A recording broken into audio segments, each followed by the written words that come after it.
ఏమన్నా ఏమైనా పడిపోయిందా? ఉండవా గంట నుంచి చెప్తున్నాను దొరకట్లేదు.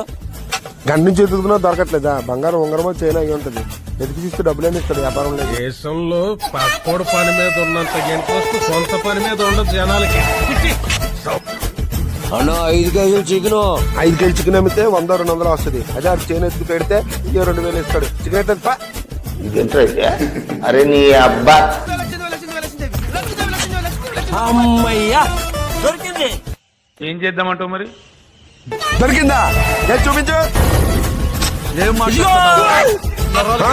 చెప్పు ఎత్తుకింది కోడే కోసమా? ఓ బంగారం చైనా ఉంగరమో అనుకొని 5 కేజీ బ్యాగ్ ముద్ర ఇచ్చాను కదరా. చికెన్ రా అన్న. సరే తరలే, ఎన్నెన్నో అనుకుంటాం.